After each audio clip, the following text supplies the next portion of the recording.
that 13-year-old needs to be hauled before the courts for racial profiling and discrimination, for looking through the window of a car and seeing a couple of black dudes in there and assuming that they were up to no good. They're African. This is a repeat thing, and we are seeing it everywhere. A South African being deported for his political views. Yeah. There was a story, and I'm trying to find it. You might have seen it. But a young boy was chased by a homeowner with a knife. It was in Queensland. Man chases teen with knife. How long ago? Like literally last couple of days. No, I don't think I've seen this one. Confronts home intruder with a knife. And the little kid started crying. So here we go. Hang on. Let's play this. Reached the back door, wearing a mask and climbing over a patio railing to reach the back door on Monday. Homeowner Darcy received an alert from his cameras. The tradie rushed to his Inio Court home with a mate and picked up his hunting knife. It was just protection more than anything. Wasn't going upstairs since I know what's up there, empty-handed. So. Darcy claims the teen tried throwing a pocket knife at him. The intruder made a run for it. By the time I got around there, I see him jump the whole balcony. And I was like, I hope he breaks his legs here, but sadly didn't. The family dog called in for backup. It was here on Paradise Street the group caught the South Mackay man. They say he started crying when they made the citizen's arrest. Good. Yep. Good. Yep. More. Bottle Give those me tears. More. Bottle those tears. Embarrass the shit out of them. Yep. Break a leg. Smash them down. Yep. That's what I want to see. More of this. All right, I agree. Now, this story is in a slightly different category because there's a lot of unknowns with this story. So, This is the... Yeah, let's... I've got the video if you want it. Yeah, so my brain is not working. Yes, sorry, if you've got the video, please play the video. Yeah, let me just pull it up. Hang on. Sorry. I'm just clicking through my tabs. 1 minute. You're talking about the car chase in the car with the shotgun? Let's do that one, and then I want to get to the shootout that happened in my house. Okay, hang on. Let me... There's 1 million tabs open. We need to have a intermission song. Right, we've done all the Rudd stuff. Hang on, where is this? Here we go. Okay, here's the story. So, usual suspects. So, hang on. This is a great story. Sorry, Everybody guys. watch this. Or listen to it if you're on the podcast. Hang on, let me make it bigger again.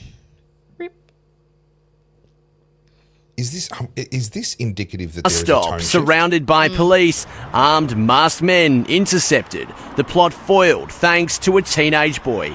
It began just before 5 last night. A black Mercedes slips into a Guildford West street. But something's not right. A 13-year-old boy and his mate head outside to take a look and start filming. But the recording cuts off. The boy scared for his life at what he saw. SUV with some guys in there with black clothes and hoodies and possibly balaclavas on. He phoned his mum and the suggestion was ring 000. Police are called, arriving in minutes, and the chase is on. The SUV weaving through suburban streets. I was just out the front and a car flew past, and next thing you know, 3 cop cars are chasing it, sirens going and tearing around the corner. It's short and dangerous, ending in a crashing halt at Marylands. The Mercedes smashed into a parked car on Patton Street. Those allegedly inside bolt. He just shut off like a cat and he just ran and ran and ran. Polair and the dog squad called in. 3 don't get far. A 19, 20 and 22-year-old taken down. Inside the car allegedly stolen from Victoria, police say they made a sinister discovery. A sawn-off shotgun and jerry cans filled with petrol. What the vehicle was being used for is still under investigation. However, it's quite obvious that we've disrupted some further serious crime. Police argued in court the actions of the men put the community in significant danger, alleging the stolen car was driven at speed on the wrong side of the road and through multiple sets of red lights. The trio tonight remain behind bars. Stick with it. 2 of the men had their matters adjourned. These are young men who should really be at home pending their trial and fighting their innocence. While the other accused driver had his bail refused. Look, his entered pleas of not guilty at this stage. As the hunt continues for a fourth man. He should be Yeah, not guilty. Not guilty. These lawyers, I'm sorry, these lawyers in this, I know they're doing their job. They have to. I know. And our system doesn't work unless someone's willing to do that. But I get that. But, they should be at home, defending their innocence. Rich. What is innocent? Yeah. So, how do you say that with a straight face? Can I just say, though, the thing that I really want to see here, if we're going to see justice done, that 13-year-old needs to be hauled before the courts for racial profiling and discrimination, for looking through the window of a car and seeing a couple of black dudes in there and assuming that they were up to no good. I mean, the fact that they were up to no good and they had a sawn-off shotgun irrelevant. And jugs full of petrol and balaclavas on their heads, that's not relevant. What's relevant is that he should have seen black people and thought, you poor victims of discrimination, I am not going to racially profile you like this. Yeah. So a couple of things. I'm going to jump all over the place and we'll go into it. But I'm going to say the thing that you shouldn't say out loud. And I'm happy to say it because at this point, it has to be said. They're African. This is a repeat thing and we are seeing it everywhere. We have lawyers saying that they need to be defending their innocence. We just listened to that. Yep. And in Victoria... Significantly defending their innocence at home. At home. Right, not in custody. Yeah. You've got a shorn-off shotgun and petrol and you're in a stolen car. You've had a police chase through a suburban neighbourhood and then you ran from the police and resisted arrest. Yep. I would say that those things alone would prove that you're not innocent. That aside, same thing in Victoria. They're repeatedly put out on bail. But now I am not saying that I sympathise with a neo-Nazi. But at the same time, we have now got a South African being deported for his political views. Yep. Now, I don't agree with the NSN, but deporting him because he has political views that aren't accepted in this country, but are saying that at the same time, these Sudanese or these Africans who repeatedly commit violent crime should be allowed to stay at home while pending their trial. What is going on? So our politicians and media are currently recruiting for the NSN. 100%. I swear they are. That's what I'm saying. That's my point. This is what, I've said this so many times on the podcast. This is how you build a race war. You want to talk about apartheid? This is why it happens. Because the people who are actually doing the bad are making all of the Africans look bad. And then people make assumptions. But then the system protects those people. And so then the reaction becomes justified in the minds of many. People get mad. So like in Victoria, I am already seeing this. And it does worry me because I don't agree with neo-Nazism.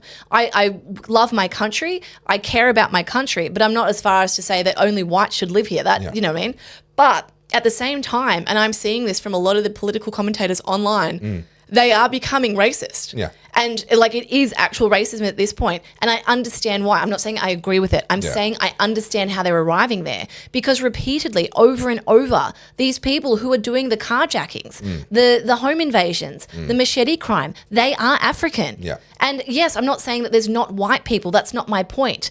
There's always going to be crime of some factor. As a proportion of the population, Africans are massively overrepresented. Because our government cares so much about racial profiling, they refuse to do the thing that they need to do. This actually gets worse. So you've got two things going simultaneously. One, if they keep getting away with it, it becomes a social contagion because it emboldens more youths to do the same thing. And they go, well, if they can get away with it, I can get away with it. And then you see actual organised crime going, great, we're going to start recruiting these young kids to do our dirty work for us because 100%. They keep getting out on bail. And then what happens is the local community keeps seeing the fact that it's African kids. And you can call me a racist all you like, but this is exactly how we have arrived at this point.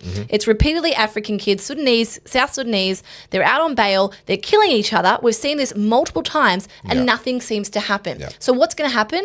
The rest of Victoria is going to start resenting them.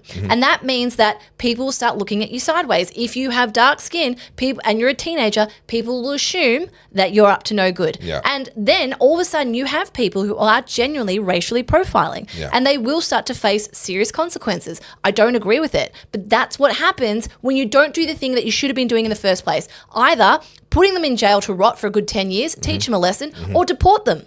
Oh, hi, you're still here. I just assumed everyone had left because Carly always falls asleep, let's be honest. Oh, is that just me? I fall asleep because Carly... I don't know. Anyway, you're still here. So, did you just hit the... Carly, did you just reach... Seriously? Can you not leave well enough alone? No, I must infiltrate every part of your life. Back to me. Please like, please comment, please subscribe because I suffer through Carly twice a week for you. I drive hours from where I live down to Melbourne to be tortured by Carly every week, and I do it for you because I love you so much. So please help me out. Just like, comment, subscribe, share the show. Make sure that everyone else can join in the fun and show up next week for like more oddcasty goodness. And if you really, really want to help me, then you can buy me a coffee via that little QR code there. You'll be supporting the show and helping me to tolerate Carly.